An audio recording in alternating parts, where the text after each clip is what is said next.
Natatakot na ako kapag hindi ko nakikita kung ano yung nasa ilalim ng dagat. Nalaglag na kasi kami dati sa kayak at hindi ko nagustuhan yung mga sumunod na nangyari. Story time. Nagbakasyon kami sa isang sikat na isla dito sa Pilipinas at nag-book kami ng tour. Sa tour na yon, merong kayak. Ako nga pala si Lester at mahilig ako mag-story time dito sa TikTok. Kung di nyo pa ako fina-follow, follow nyo na ako. Doon sa island na pinuntahan namin, hindi ganong clear yung tubig. Buti pa dito sa Coron, sobrang linaw at nakikita mo kung ano yung nasa ilalim ng dagat. Masaya sana magkayak Kaya lang, kasama ko yung kaibigan ko. Pangdalawahan kasi yung binigay sa amin. Medyo mahirap mag-balance. Parang sa relasyon.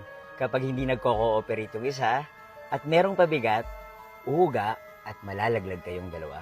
So, ganun ngayon nangyari sa amin. Na out of balance kami at nalaglag sa dagat. Tapos may mga naramdaman kami sa mga paa namin. Nalaglag pala